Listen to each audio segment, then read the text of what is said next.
Hello friends, जैसा कि आपको पता है कि मैं एसीएल और मेनिस्कस टीयर की प्रॉब्लम से गुजर रही थी। मेरे साथ जो एक्सीडेंट हुआ था जिसकी वजह से मुझे राइट लेग में प्रॉब्लम आ गई थी। तो उसके बाद मुझे एक के बाद कई सारी प्रॉब्लम आ रही थी, जिसकी वजह से मुझे लास्ट में ये डिसीजन लेना पड़ा कि मुझे एसीएल टीयर और मेनिस्कस टीयर के ट्रीटमेंट के लिए साथ में अपने सर्वाइकल और वर्टिगो और टेनिस एल्बो के प्रॉब्लम को सॉल्व करने के लिए मुझे पंचकर्मा करवाना चाहिए, जिसके लिए मैंने डॉक्टर से कॉन्टैक्ट किया। थ्रीसूर में केरला में मैंने डॉक्टर से कॉन्टैक्ट किया। उन्होंने मुझसे कहा कि आपको पंचकर्मा करवाना है तो आपको केरला आना पड़ेगा, और यहीं से मेरी केरला की जर्नी स्टार्ट हुई।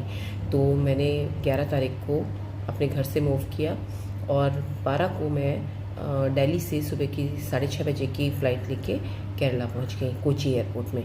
फिर वहां से 1.5 घंटे का हमने कैब लिया और हम थ्रीसूर डिस्ट्रिक्ट हॉस्पिटल में पहुंच गए। ये एक डिस्ट्रिक्ट कोऑपरेटिव हॉस्पिटल है जहाँ पे मेरा ट्रीटमेंट शुरू हुआ।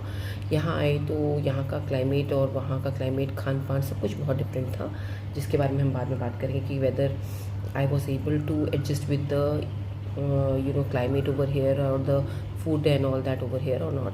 तो ये बात की बात है। पहले मेरा मेन था फोकस था कि मेरा ट्रीटमेंट हो जाए। तो जैसे ही मैंने यहाँ पे हम यहाँ पे पहुँचे तो हम 12 को यहाँ पे 11:45 यानी कि 11:45 बजे करीब पहुँचे।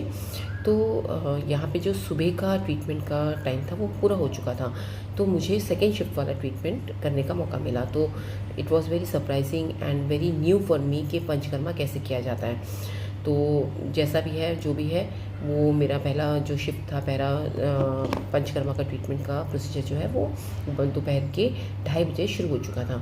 तो वो शिफ्ट लेने के बाद मुझे बिल्कुल नॉर्मल जैसा लगा, क्योंकि उसमें प्रॉपर मसाज दी गई थी पोटली से, फिर धारा से और उसके बाद स्टीम से।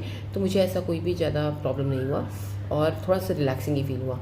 अगले दिन फिर सुबह की शिफ्ट और दोपहर की शिफ्ट फिर से हुई। सुबह 8:30 से 9 के बीच में मुझे बुला लिया जाता था और लगभग 1 घंटे का ट्रीटमेंट दिया जाता था। उसके बाद फिर दोपहर को 2:30 बजे से 3 बजे के बीच में बुलवाया जाता था और फिर 1 घंटे का ट्रीटमेंट होता था। अब मुझे इससे फ़ायदा हुआ कि नहीं हुआ, या ये करवाना चाहिए कि नहीं करवाना चाहिए, इसके बारे में हम अगले वीडियो में बात करेंगे। Thank you, bye.